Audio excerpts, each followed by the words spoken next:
Welcome in to the Rockies Insider. I am your Rockies Insider, Patrick Lyons, with a full slate of news stories here just after Christmas and just after the start of Hanukkah. The Rockies make a move, small, but one that could be significant, especially when you look at the opening day roster. The Dodgers with another big signing and more deferred money.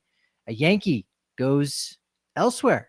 And the Yankees possibly are making a decision to force someone to get a big haircut and a big shave, all of that and a little bit more. But let's get things started right where the news broke on Friday, December 27th. Teoscar Hernández, he's going to be returning to Los Angeles on a 3-year, $66 million deal.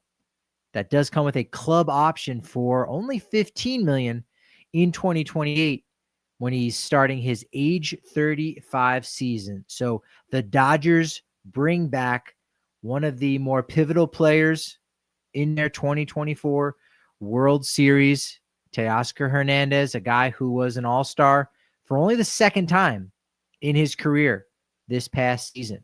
Won the home run derby in Texas, played the spoiler to Bobby Witt Jr., the hometown kid. Also won a Silver Slugger this year and finished 19th in National League MVP voting.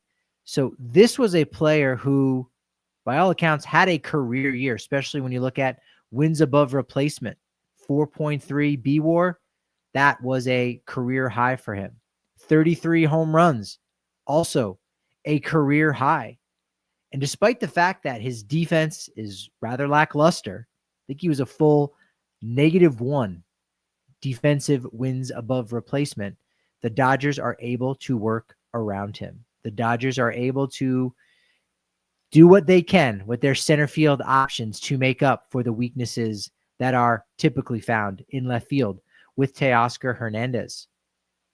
Interesting that the Dodgers do bring back Teoscar, especially considering that they had just signed Michael Conforto to a 1-year, $17 million contract, another corner outfielder that is below average.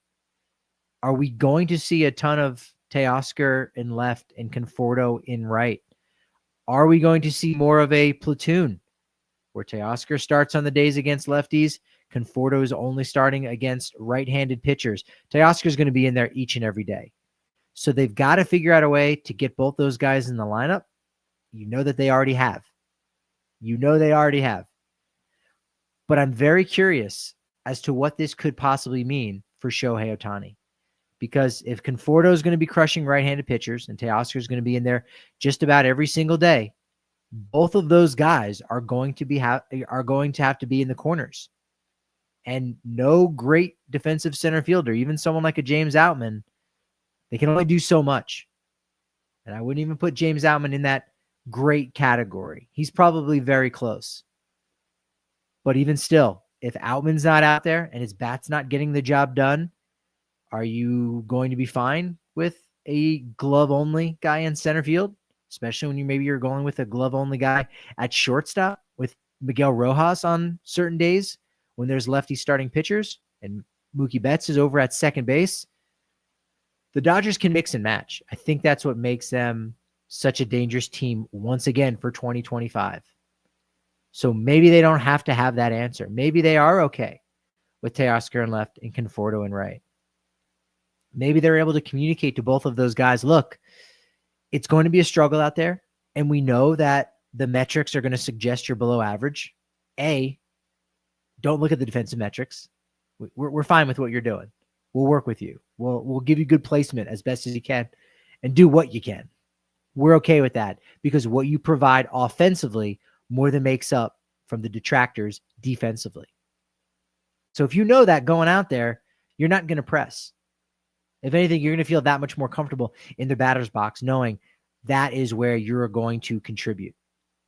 And whatever just happened out on the field defensively, don't worry about it because you're going to hit and you're here to hit. But there's also an alternative in which maybe the Dodgers aren't going with Teoscar in left and Conforto and right. Maybe one of those guys serves up as a DH. Why are they DHing, and why is Shohei Ohtani not the Dodgers DH? Well, one of two things. One, Ohtani is now playing some corner outfield. We have still yet to see that in the majors. He did that very rarely in Japan. Very rarely. So until we see that, we certainly can't think that that is a viable option. Doesn't mean it's not going to happen, but it's probably not a viable option to be banking on, especially if you're in a fantasy league and you're counting on Ohtani to play one game in the outfield and now he's eligible for the outfield. That would skyrocket his value even further. I think the more likely option could be that when Ohtani is back to pitching, we still don't know in what capacity. Is he going to be coming out of the bullpen? Is he going to be starting once a week or twice every 3 weeks? Some kind of rotation of that. Twice every 15 days. Whatever that may be, he may need more off days in 2025. He may need days to recover after pitching because of the new threshold that he has now set for himself as a 50 homer, 50 stolen base player. He's still going to play at that level offensively. He was able to unlock something. I really do believe that it wasn't just all down to the fact that he didn't have to worry about pitching, so he could focus entirely on hitting, and there was no wear and tear on his body. I think that's some of the math. I think that plays a part into some of the reasons why Ohtani was able to have a 50-50 season. It was because he didn't have to worry about pitching, and he didn't have to worry about playing defense. That was some of it. But if he's going to be back to pitching, because it will be his first year back pitching, and after this season, after 2025, he's still got 8 more years in Dodger Blue, the Dodgers want to protect their investment. They're going to want to protect their investment, and maybe one of the ways of doing that is giving him a day off after he starts. And knowing full well that's not going to be what happens in future seasons. It might just be in 2025. And have they had those conversations with Shohei? Absolutely. You have to think that's already going down behind the scenes.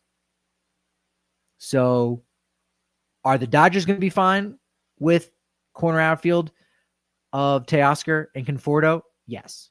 I think they'll probably be fine with that.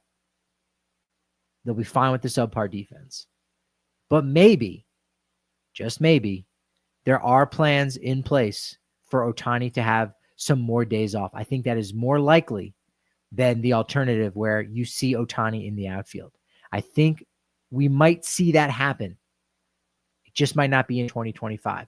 I think it could happen in 2026. So Teoscar Hernández returns on a 3-year, $66 million deal. There's a club option, as I said, for $15 million in 2028. He does get a $23 million signing bonus, so boom, right up front.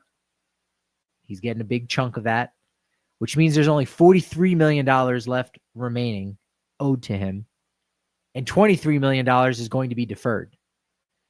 So by that math, since he's already gotten a $23 million check from the Dodgers in theory, he's going to make $20 million over the next 3 years. No, this is not some kind of fraud by the Dodgers, and how did they get away with it? No, they're paying him $23 million right now.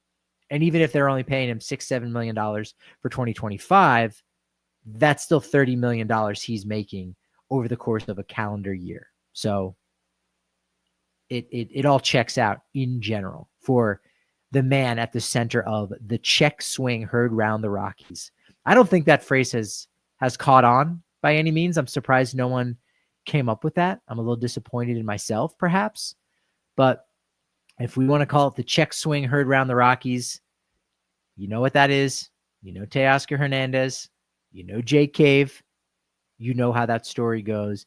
You know how that doesn't have a very good ending for the Rockies. Oddly enough, Teoscar, yes, he's going to be back now 7 times at Coors Field for the next 3 years, unless he's hurt. But in looking at the 2025 schedule, The Dodgers don't play a single weekend game at Coors Field. I don't know that that's ever happened. I don't know that the Rockies have ever had a season in which the Dodgers don't play on the weekend. Again, this is now only the third year where we've had a more balanced schedule. Previously, when there's 19 games, that's now 3 series. And so that just increases the likelihood that you're going to have at least one weekend series against one of the teams from the NL West. But now they're 2 weekday series for the Dodgers when they come to town in Denver. This also means that the Dodgers could very well roll out an entire lineup of players aged 30 or older on opening day. Think about that. The top 6 in their lineup are 30 or older. Ohtani just turned 30 this past year. Mookie Betts, 32. Freddie Freeman, 35. Teoscar, 32. Max Muncy, 34. Will Smith is going to turn 30 in late March. That right there is your top 6. Tommy Edman doesn't turn 30 until May, but you can go ahead and sub him out in center field for Chris Taylor, let's say. In left, nearly 32-year-old Michael Conforto.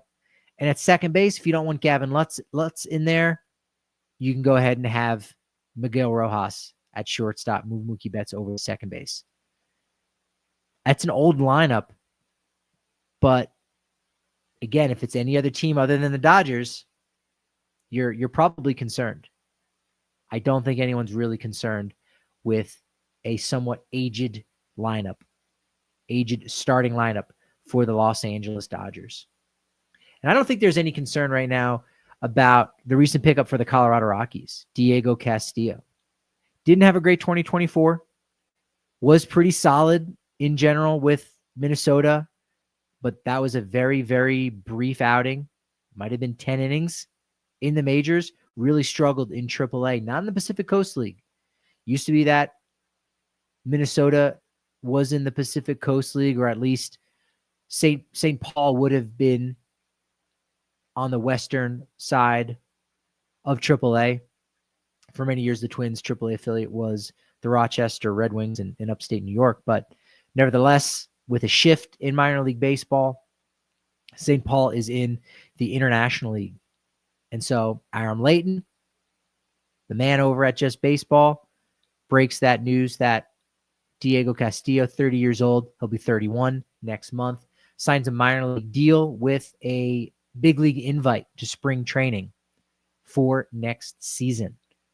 You might remember his name. I remember there being 8-9 player trade, something like that, between the Rays and the Mariners back when Castillo did serve as a closer, a shutdown guy late in games for a period of time, parts of 7 seasons in the majors, again, mostly with Tampa and Minnesota, mostly with Tampa and Seattle. Not so good in AAA this past year, but good in 10 games and in 10 innings with the Twins in the majors, 2.70 ERA. Had a great 5-year run with the Rays and the Mariners from 2018 to 2022. He had a 3.12 ERA. He's not that far removed from that. He's really not. He had a 28% strikeout during that period of time. And again, one of the bigger things that jumps out off the page when you're either looking at the back of his baseball card, no, they don't have ground ball rates on the backs of baseball cards. At least I don't think. Or if they do, it's probably a very obscure set of cards. But most certainly you're going to find this over on Fangraphs or Baseball Reference. But a 50.7% ground ball rate during his prime of 2018 to 2022. His control and command has taken a dip in recent years. Did walk just under 15% in 84 1/3 innings pitched over the last 2 years. His velocity drop might be something concerning, but again, he's still relatively young and has had a ton of success in the past missing bats. So can he get back to that? Can he be effective? Can he be useful for the Rockies? Absolutely. You got to like the odds of Diego Castillo making the opening day roster if he performs well in spring. Because with some of these veteran players on minor league deals or players that don't have options left to the minors, you can have them now. You can have them in the early part of the season. You can have them on the opening day roster.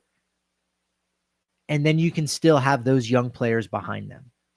But what you cannot have is the young players to start the season and then get some of those older players. Because if Diego Castillo performs well, Jimmy Herget as well, if he performs significantly, successfully in spring training, and you don't have them on the 26-man roster, they're gone. They're going somewhere else to another team. And now you don't have them anymore. So you can start with some of the more veteran guys in your bullpen. And then if they lose their way or you're able to capitalize on their value and use them as a trade chip, they're not going to be worth a lot, especially someone like a Diego Castillo, who's only going to be around for the 1 year. You're not going to have him for multiple seasons. Take what you can get and then turn it over to the young players. Because right now, there's only 3 veterans, what you would call veterans, that do not have minor league options, without minor league options currently on the 40-man. Tyler Kinley, Justin Lawrence, and Jimmy Herget.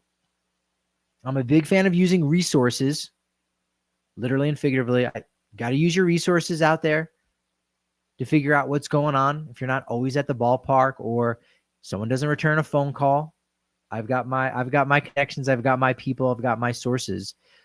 But if you're looking at something like Roster Resource by Fangraphs, which is an amazing tool, almost no notes.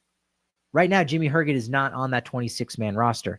And right now, he is. He very much will be on the 26-man roster. If you're asking Bud Black who he's going to start opening day with down in Tampa at George M. Steinbrenner Field, home of the Tampa Tarpons, the spring training home of the New York Yankees.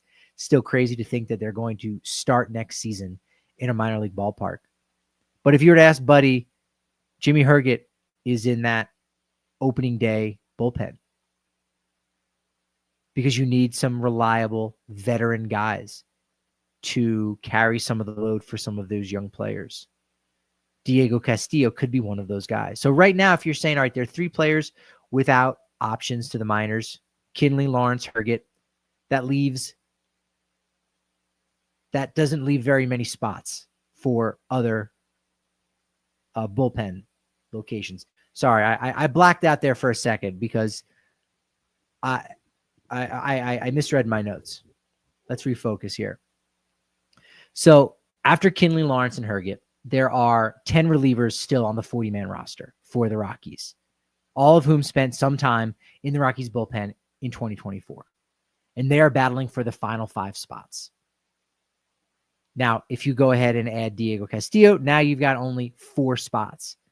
And that's not even including if you're going to carry a true long reliever. Like if you want to have Anthony Molina have that role again, probably using him a lot more, probably even giving him some spot starts.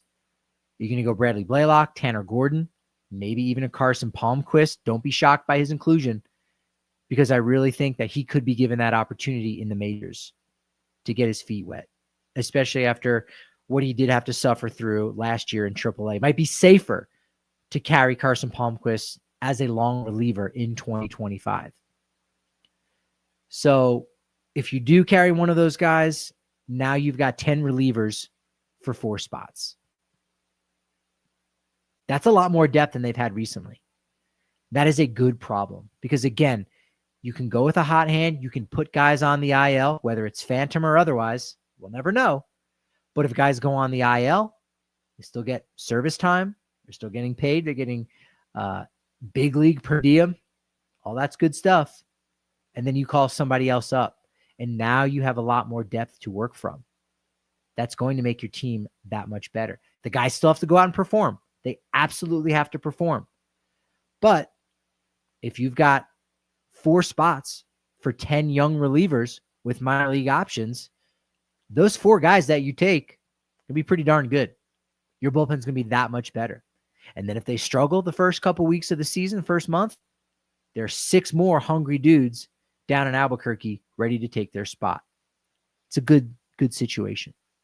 It's a very good situation for the Rockies going forward. Around the league, Gleyber Torres signs a 1-year, $15 million deal with the Detroit Tigers. They're going to be interesting again in 2025. A lot of these young teams, they take a major step forward before anyone really thinks they're going to be ready. And then they take a step backwards the next season before rebounding there in year 3. That could very well be the Tigers. But I sort of feel like since Detroit barely made it in, that they really could sustain. Like you look at the Diamondbacks, 2023, they go to the World Series. What does that do to a team's offseason? What does that do going into next year? Even up until the last week, last few days, I still had the Diamondbacks going to the postseason. But it didn't happen. Took a big jump forward in 23, took a little step back in 24. We'll see if the Tigers take that step back or if they're able to continue to move forward and make the postseason in back-to-back campaigns. Corbin Burnes apparently wants at least $245 million. And I'll think about your offer. 4 teams are in on him: Blue Jays, Giants, Red Sox. And you got to throw the Orioles in there, though the Orioles do not want to bring back Corbin Burnes. They just don't. They would rather have that draft pick. They don't even want to bring him back for 1 year on a pillow deal where he could go out and have another fantastic season, win the Cy Young Award, because then he's just gone. Then he just leaves in free agency. You can't give a guy a qualifying offer more than once in their entire career.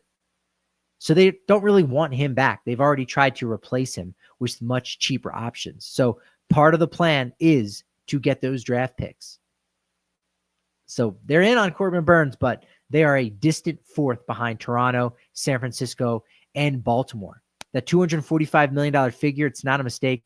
It would give Burnes the 3rd largest contract for a starting pitcher in big league history, behind only Yoshinobu Yamamoto, $325 million signed this time last offseason, and Garrett Cole, that $324 million deal he signed just after the 2019 campaign.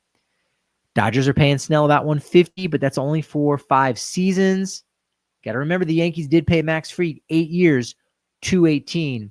So that right there lets you know Burnes, even if Boras totally botches this, he's going to get $220. So, and Burnes has a better pedigree than Max Fried. Speaking of the Yankees, they're interested in some lefty relievers, one of which is Tim Hill, who did a really nice job for them down the stretch. He was awful with the White Sox, and the Yankees gave him an opportunity. Change of scenery worked out, made a couple of tweaks, had a 2.05 ERA in 44 innings with the Yankees during the regular season. And then in 10 appearances, 8 1/3 innings pitched in October, 1.08 ERA. They did non-tender him, but that's because you can get a guy like him back for less than what he was going to make in arbitration. That's a great fit. But what could also be a fit for them, it's a great fit on paper, great fit in your bullpen, not a great fit when you're looking at the front of his baseball card. Now, it's no knock on Andrew Chafin, but we are looking at a Johnny Damon-like makeover for Andrew Chafin. If you haven't seen him, great tight curls, baloney curls, dare I say, blonde, flowing, almost mullet going on. It's incredible. He has the hair of a Labradoodle. And again, this is a compliment coming from someone who has really good hair. His hair is great. Got the handlebar mustache with a little beard coming in underneath. That's going to be a serious makeover for a guy who's a chainsaw enthusiast, loves his RC cars. I don't know what's going to happen, but the 34-year-old could very well be a great fit for that Yankees bullpen when you consider he's got a 3.42 lifetime ERA. Again, a lefty who is aging well. Those lefty relievers love to age well, especially when you look at since the start of the 2021 season, he has a 3.12 ERA. So he's been even better than that. I'm frankly hoping to be as good as Andrew Chafin, if not better next week, because look, a lot of people, a lot of shows, a lot of things you see out there, they've already started with the best of 2024, the best of the year reviews. To be honest, I hate end of the year reviews because I lived it. I was there. I saw it. Unless it's something that I don't know. Like I have a mild interest in horror films, despite the fact that I don't watch any. But I'll go and, okay, what was the best horror of the year? One of those Watch Mojo videos. And okay, so I'm learning something because my foot's kind of out of the game. But if you're watching the Rockies Insider, I think you already know the best and worst moments of 2024. So I'm going to do my best, since this is something that I don't particularly like. I got to bring some interesting angles, some fresh takes. I need to step it up to make sure that it is good all of next week, and it absolutely will be. I'm absolutely grateful for you joining me today, whether it's live on YouTube or on the podcast side, at Patrick D. Lyons, at Patrick D. Lyons MLB, on all the social media platforms. Appreciate all the engagement and all the kind words to everyone out there who do enjoy the Rockies Insider, and all of those that do enjoy what I do. I appreciate you, and I appreciate the momentum that you've been giving me all year long. But that momentum, as I like to say, it's simply only as good as my next show. So I'll talk to you then.